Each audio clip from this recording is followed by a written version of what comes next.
Hello दोस्तों, आपका फिर से स्वागत है अपने इस परिवार में। तो दोस्तों, मैं आज बात करने वाला हूँ, क्या आप अपने आईक्यू लेवल को बढ़ाना चाहते हैं? क्या आप एक ऐसी किताब की तलाश कर रहे हैं जिससे कि आपका आईक्यू लेवल बढ़ जाए?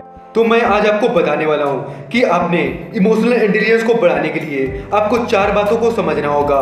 खुद को अच्छे से जानने के लिए आपको अपने अच्छे और ख़राब मूड को संभालना आना चाहिए। खुद को संभालने के लिए आपको अपनी भावनाओं को और अपने सूझबूझ के साथ चलना चाहिए। दूसरों को समझने के लिए उनके शब्दों से ज़्यादा उनके हाव भाव पर ध्यान देना चाहिए। रिलेशन बिल्ड रखने के लिए दूसरों के फीडबैक को अपनाएं और साफ लैंग्वेज में बात कीजिए।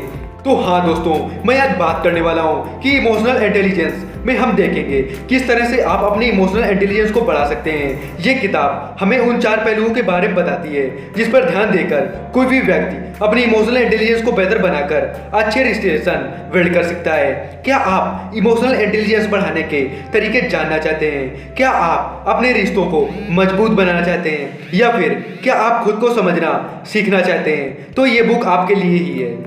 दोस्तों, इस बुक के ऑथर ट्रेविस ब्रैडबेरी दुनिया की number 1 best selling book emotional intelligence की राइटर हैं। वे टैलेंट मार्स के को फाउंडर हैं, जो कि एक कंसल्टिंग कंपनी है। ये कंपनी मैक्सिमम 75% फॉर्च्यून और 500 कंपनियों के लिए काम करती है। दोस्तों, ग्रीन ग्रीव्स ब्रैडबेरी टैलेंट स्मार्ट के सीईओ में एक लेखिका हैं, ये एक स्पीकर भी हैं और एक सीसूट एग्जीक्यूटिव कोच हैं।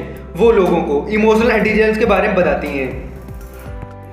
दोस्तों, मैं आज आपको बताने वाला हूँ कि अपने आईक्यू लेवल को कैसे बढ़ाएं। तो मैं आपको बता रहा हूँ कि अपनी ज़िंदगी के शुरुआती दिनों में जब हम स्कूल जा रहे होते हैं तो हम सिर्फ आईक्यू के बारे में सुनते हैं। हमारे क्लास के सबसे होनहार लड़के का आईक्यू सबसे ज़्यादा होता है, और क्योंकि हर कोई उससे खुश रहता है, हम ये मान लेते थे कि वो फ्यूचर में बहुत ही सक्सेसफुल मैन बनेगा। लेकिन रिसर्च ये बताते हैं कि स्कूलों में टॉप करने वाले लोग असल ज़िंदगी में नंबर 1 पर के बराबर नहीं पहुंच पाते हैं। इसलिए आईक्यू का सक्सेसफुल को डिसाइड नहीं करता है। इसके लिए आपको अपने आईक्यू यानी इमोशनल क्वोशेंट पर ध्यान देना चाहिए, ताकि आप अच्छे लोगों से रिश्ते बनाकर उनकी हेल्प के ऊपर तक पहुंच सकें। ये बुक हमें बताती है कि किस तरह से हम आईक्यू को बढ़ा सकते हैं। इमोशनल इंटेलिजेंस किन 4 पहलुओं पर डिपेंड होता है। आप खुद को किस तरह से समझ सकते हैं। बॉडी के हाव भाव एक पर्सन के बारे में क्या बताते हैं। अपने इमोशनल इंटेलिजेंस को बढ़ाने के लिए उन 4 बातों को समझना होगा, जो कि आने वाले समय में मैं आपको बताने वाला हूँ। इमोशनल इंटेलिजेंस का मतलब है दूसरों का हाव भाव देखकर उनके दिमाग में चल रही बात को जानना।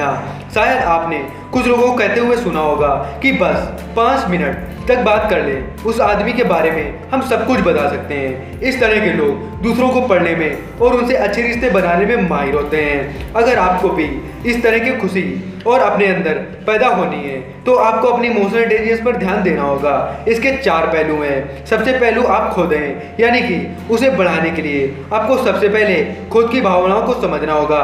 इसके बाद आपको खुद पर काबू करना सीखना होगा।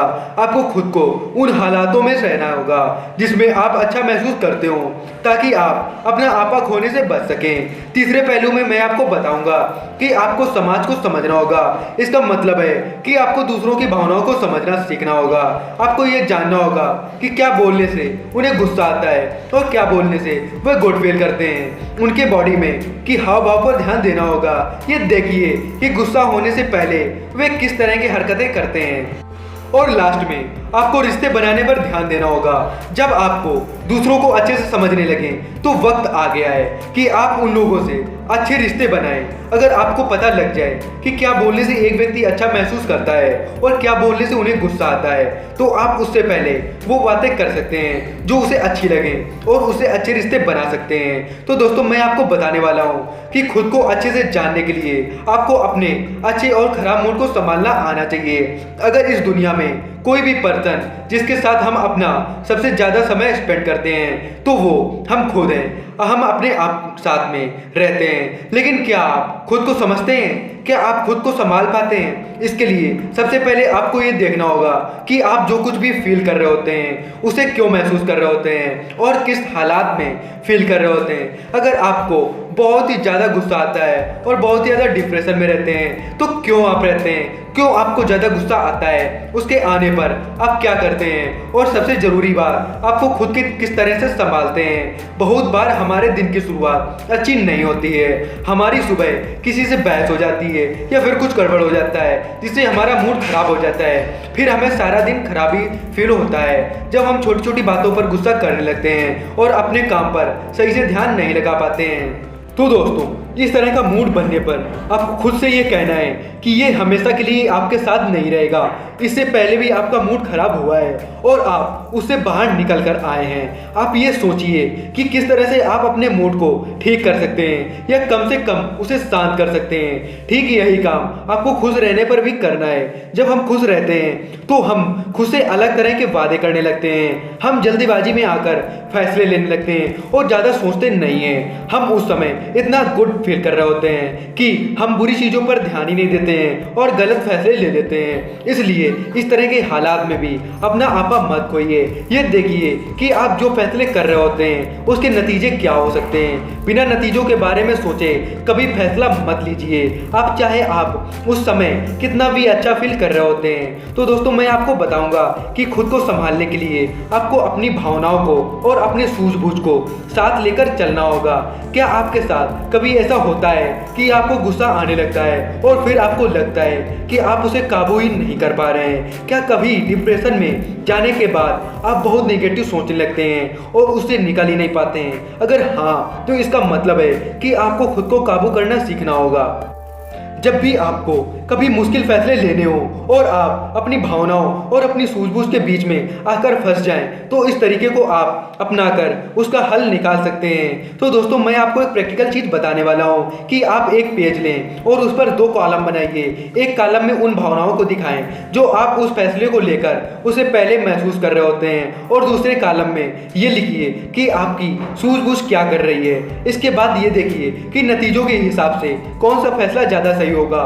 ये देखिए कि कहीं आप ऐसे ही बेचैन तो नहीं हुए जा रहे हैं, कहीं आपसे सोचने में कुछ गलती तो नहीं हो रही है। एग्जाम्पल के लिए, अगर आपका एक कर्मचारी है जो अच्छे से काम नहीं कर रहा है और आप उसे इसलिए निकालना चाहते हैं कि लेकिन आप उसे एक इंसान की तरह बहुत पसंद करते हैं, इसलिए उसे निकालना नहीं चाहते हैं। इस तरह के हालात में आप इसका यूज कर सकते हैं। अगर आपने खुद को कोई टारगेट दिया है तो अपने दोस्तों को उसके बारे में बताइए।